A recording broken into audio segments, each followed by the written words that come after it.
মারিয়া, তুই কি বিজি? না মামা, বসো বসো। Thank you.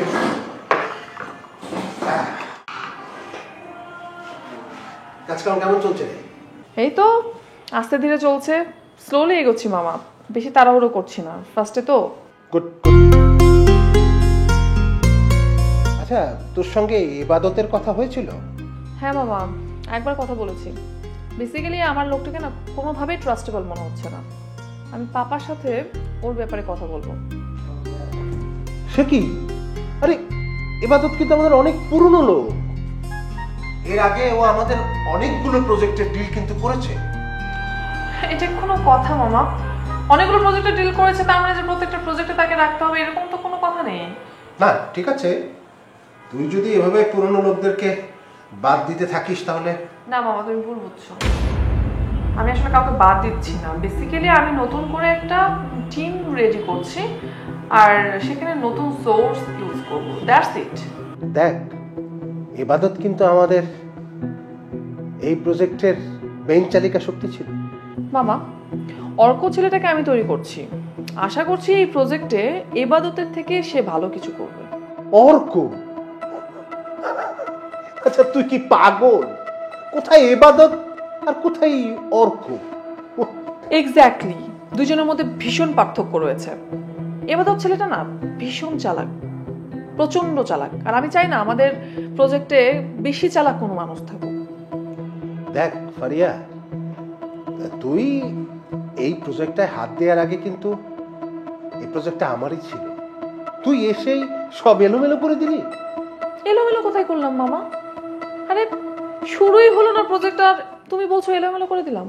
দেখ, তুই প্রজেক্ট তোর, প্রজেক্টের ভালো মন্দের দায়িত্ব তো তোর। তবে হ্যাঁ, যদি এই প্রজেক্টে কোথাও তুই থেকে যাস আমাকে একটু ইনফর্ম করিস। মামা কিন্তু তোর সঙ্গে আছি। ডেফিনেটলি মামা, ডেফিনেটলি আমি তোমাকে অবশ্যই ইনফর্ম করবো।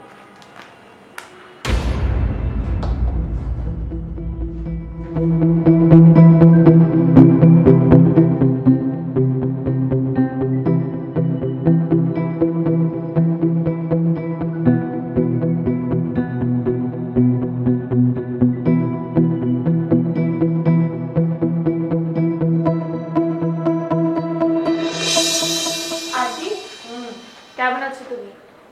আছি ভালো। বস বস বস। অর্ক ভাই কোথায়? অফিসে? এখন অফিস নিয়ে খুব সিরিয়াস। প্রথম চাকরি তো, কটা দিন তো সিরিয়াস থাকতেই হবে। তোর সাথে কথাবার্তা হয় না? কেন কথা বলবো আমার সাথে? তোমার ছেলে কি আর আমাকে পছন্দ করে যে আমার সাথে কথা বলবো? এটা আবার কেমন কথা? তোকে পছন্দ করবে না কেন?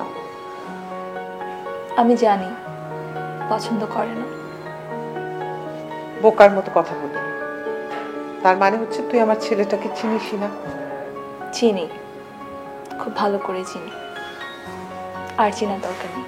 বাহ বাহ, অনেক অভিমান, অনেক রাগ। কি ঝগড়াঝাটি হচ্ছে? তা আমাকে কি একটু বলা যাবে খুকুমনি? আমাকে কুকুমনি করে ডাকবে না। কেন রে? তুই আমার লক্ষ্মী মেয়ে, কুকুমনি বলবো না কেন?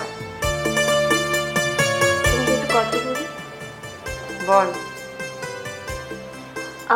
অর্ক ভাইকে তুমি আঙ্কেলের কাছে পাঠালে, আর অর্ক ভাই যাওয়ার সাথে সাথে চাকরিটা হয়ে গেল। এটা কেমন করে হলো? মানে তুমি কি সব কিছু আগে থেকে জানতে? আমি কিভাবে জানবো? আমার কাছে কেন যেন মনে হয়েছে ওই যে রেজাউল আঙ্কেল, সে তোমার পূর্ব পরিচিত। তোর তো দেখি মাথায় শুধু আজগুবি চিন্তা। ওই রেজাউল সাহেবকে আমি কি করে চিনবো? যত সব আজগুবি চিন্তা তোর মাথায়। এখন চল, আমি তোর জন্য পায়েস রান্না করেছি, খাবি। চল চল চল। ওটাও আমার জন্য পায়েস রান্না করনি, করেছে তোমার ছেলের জন্য। ওরে বাবা, এত হিংসুটি তুই! চল। সরি।